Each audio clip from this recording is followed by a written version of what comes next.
Amena foundation সারা বাংলাদেশে নিপীড়িত, বঞ্চিত, অসহায় পরিবারের পাশে দাঁড়ায় এবং বরাবরই অন্যান্য মানবিক কাজের পাশাপাশি কুরবানের আয়োজন করে থাকে। আসসালামু আলাইকুম ওয়া রাহমাতুল্লাহি ওয়া বারাকাতুহু।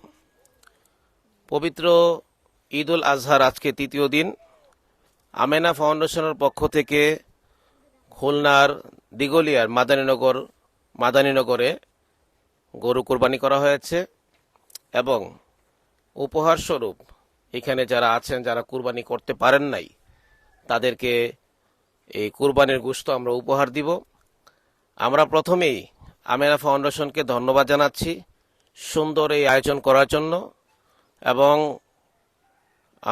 আমাদের এখানে যারা স্বেচ্ছাসেবী ছিলেন খুবই অল্প সময়ের মধ্যেই গরুটাকে কুরবানি করে এবং গোশত প্রসেসিং করে একদম প্যাকেটজাত করেছেন।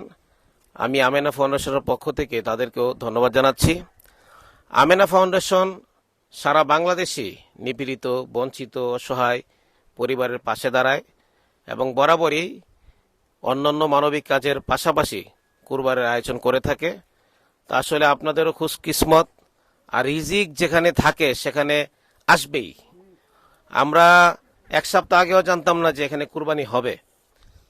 তো যাই হোক, বেশি কথা বলবো না। প্রথমে এখানে সামান্য কিছু কথা বলবেন এই মাদানীনগর মাদ্রাসার পরিচালক, প্রতিষ্ঠাতা এবং আমাদের ঐতিহ্যবাহী বড়কটার মাদ্রাসার সিনিয়র মুহাদ্দিস মুফতি সামিউল ইসলাম সাহেব।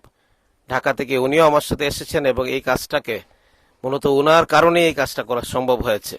উনি একটু কথা বলবেন, তারপরে আমরা বিতরণ করে দেব।